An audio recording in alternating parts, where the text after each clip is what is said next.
I am Evan Nierman, and I am a strategic communicator, which essentially means my job is to help organizations and people fight for the truth, to help them deliver the right message to the right people in the right manner at the right time.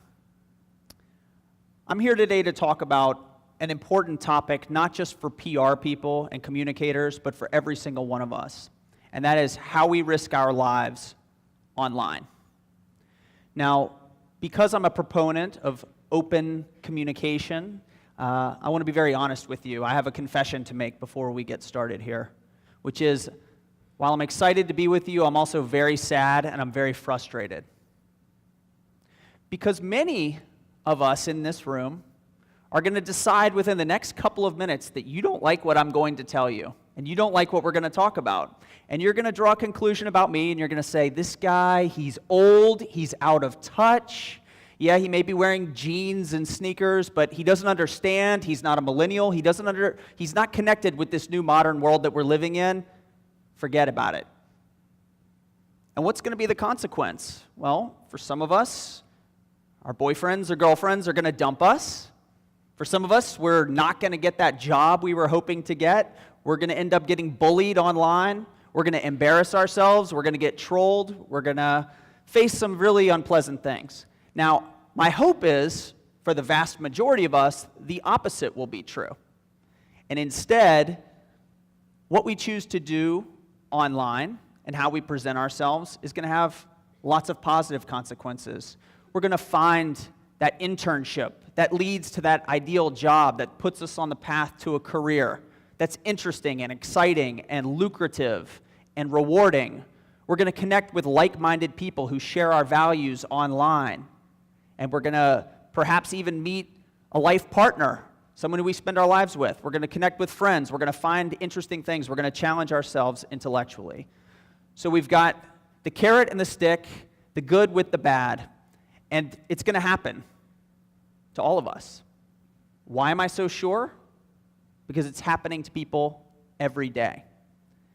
Now, in just a couple of minutes, you're going to walk out of this room equipped with a secret that you can harness for good or for bad. And that secret is, if you share with care and you post with purpose, you can achieve what you're setting out to do in your life. And the other thing I'd like everyone to think about is this notion that we risk our lives online. And in some ways, it's shocking to say it, but our online lives may be even more important than our actual real lives. Today, more than at any other time in history, perception is reality. How we present ourselves makes a difference in how people view us. They draw conclusions about us when they've never actually even met us. So we all have a responsibility if we care what people think about us, and we should care to some extent because it's going to have an impact on the future arc of our lives. We have to consider how we conduct ourselves. Now more than ever, we are connected to a network of people that spans not just our schools, our workplaces, our cities, our towns, our states, our country, but the entire globe. We are connected with people with whom we will never stand in the same room. We'll never look at them face to face.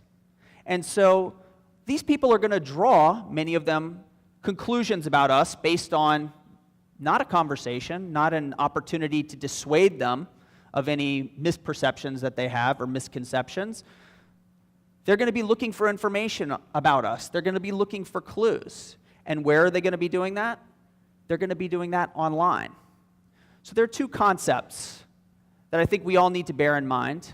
And I'm going to repeat them a couple of times because I think they're just really critical for us all to think about. The first is to share with care. What do I mean by that? I mean, before we go and we share information on the internet, in whatever form or ever fashion we're doing it, whether that's a blog or that's we're communicating with people on social media, we're active on Facebook, we're posting videos to Musical.ly, we're on Snapchat with our buddies. Every time that we're posting content there, we need to think about safety implications and share with care. Because we may be revealing information about ourselves or information about friends or loved ones or people we know that could literally put them in danger physically at some point. And the other concept is to post with purpose. And by that, I mean, before we rush to just say whatever is on our minds and get it out and enjoy the immediacy and the satisfaction that social media provides as a way to express ourselves, we need to hit the pause button for a moment and think and reflect before we actually post, and make sure that what we're posting serves us well and positions us how we'd like to be thought of. Not as a hateful or spiteful person, but someone who's a caring person or respectful. You want some examples? I'm going to give you some examples. And these examples are here to serve as an illustration that for those of us walking around every day, folks like you, folks like me, in the snap of a finger, in an instant, the digital footprint that we have left can have wide-ranging consequences on our lives. Here you see an image of a beauty queen, Miss Teen USA. So clearly the model of what every young woman is supposed to be, if you subscribe to the idea that beauty contests are indeed delivering that. So poised, articulate, smart, beautiful, talented, and yet within a short time after being crowned with her title, people looked through her social media. And what did they find? They found that she had repeatedly used racial epithets on her Twitter feed. Changed the way a lot of people thought about her and whether she was actually the model for how young women should conduct themselves. She was forced to apologize. See the guy in the suit and tie? This gentleman recently lost his job. Why?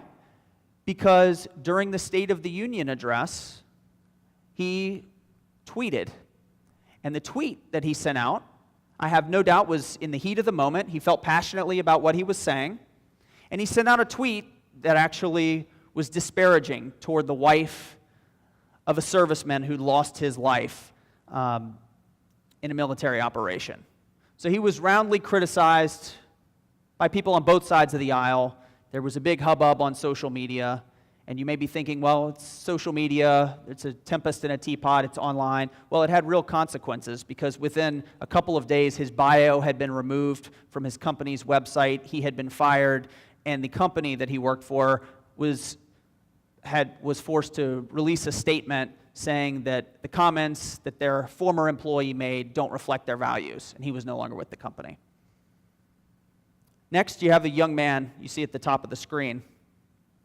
He was doing what a lot of us do. He was online. He was playing games with some of his friends. After the games were over, they were on Facebook. They were chatting. Someone made a joke. There was banter back and forth. They were teasing each other. Someone said he was crazy, to which he responded, and I'm just paraphrasing here. This is not a direct quote. That's right. I'm so crazy that I'm going to go and I'm going to shoot up a kindergarten. People who he was conversing with, I'm guessing that they understood the context.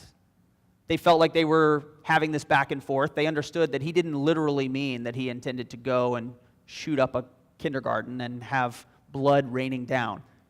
He said it, though.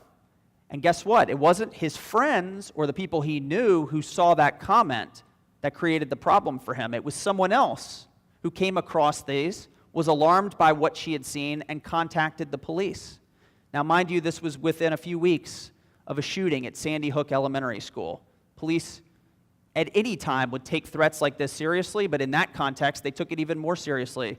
They went to his house, they arrested him, they threw him in jail. He spent months in jail, and now he continues to be on trial, facing a long prison sentence for making a terrorist threat. What we do and what we say online, whether we're joking or we're serious, if we don't share with care and post with purpose, they can have serious consequences on us. This gentleman, many of you recognize. He exploded onto the national consciousness during the height of the political season last year. He stood up at a town hall meeting and he asked a very earnest question about energy policy. It was very refreshing for people in a campaign that was marked by a lot of personal attacks and criticism that they weren't focusing on the issue. He asked an issue-based question. He seemed like such a nice, jolly guy, and my goodness, what a beautiful red sweater. Well, it didn't take long before he was catapulted. He went from having 7 Twitter followers, 2 of whom were his grandparents, to having 250,000 Twitter followers. He was shuttling around from television studio to television studio. He was known nationally. He was internet famous. He even was invited to host an Ask Me Anything on Reddit. And it was there that people started looking through the comments that he'd made when he was on Reddit and found some really offensive, really rude, really crude things. So it didn't take him long to rise, and it didn't take long for him to fall either. But if you're thinking that these are just random examples, these don't have anything to do with you and I, these are the exceptions, not the rule, I can tell you that's not true. Because the first place that HR people and prospective employers are looking when they're considering bringing people into their companies is they're looking online. And they're looking at the digital footprint. And they want to see what that person has revealed about him or herself. The gentleman in this picture was actually a teacher. I say was because he was fired. He was fired because of this picture. Because one of the parents at the school where he taught contacted the administration. And they said, we're a Christian school. I found this photo of him posing with alcohol with his wife. I don't think that this represents our values. I don't think that this sets a proper example for our children. And the administration, they agreed, and he lost his job. But here's the interesting thing. He never posted this photograph online. He didn't put it on his Instagram. This was a photo that had been posted years earlier on his wife's Instagram. So someone at the school went online, they were looking around, they weren't even looking at the teacher's accounts. They were looking at someone connected to him, and they happened upon this photo. So the lesson that we should draw from this is it's not even the things that we're posting that we have to be concerned about. We have to be thinking also about what are people posting about us, both people we know and people who we don't know. When you're at a party and someone takes a silly picture of you, what's going to happen with that photograph? Could it come back to hurt you? The answer, I think, is pretty clearly yes. I can tell you from my own personal experience, there have been 2 occasions in recent years where people's online digital footprint has torpedoed their career prospects. The first happened when I was working in Washington, D.C. I was looking for a writer. It needed to be someone who was very talented and would produce high-level material that we could use to then give to members of Congress and other policymakers. So the quality and the integrity needed to be top-notch. Well, I got a resume that blew my mind. I got a cover letter that was astoundingly well-written. And I was thinking to myself, this guy is too good to be true. So I did what every good person does in this day and age. I went on Google, and 1.16 seconds later, I knew that he wasn't the right guy for the job. How did I know? Because when I Googled him, I found that he had been involved with plagiarism, and he'd been busted. He'd been outed, and people had written about it online and in the media. I wasn't about to bring a plagiarist into our office and compromise the integrity of my department and my organization. His digital footprint did him in. Just a year ago, there was a young man who was, when I say stalking me, I don't mean in the scary sense, like he's showing up at my house or wanting to make rabbit stew of my kid's pet bunny. I mean, this guy was connecting with me on LinkedIn, friending me on Facebook. He was calling the office. He was sending me emails. He'd sent me his resume. He'd written a cover letter. He was liking my posts on LinkedIn. He was showing me that he really wanted to talk with me about what an asset he could be to our company. Told me what a great writer he was.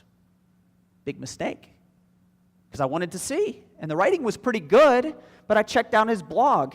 And what did I find when I trolled back a few months, a couple years skimming through? Well, I found that he had had a job, and he had disparaged his employer. And I thought to myself, well, that's not someone who we're going to bring in here.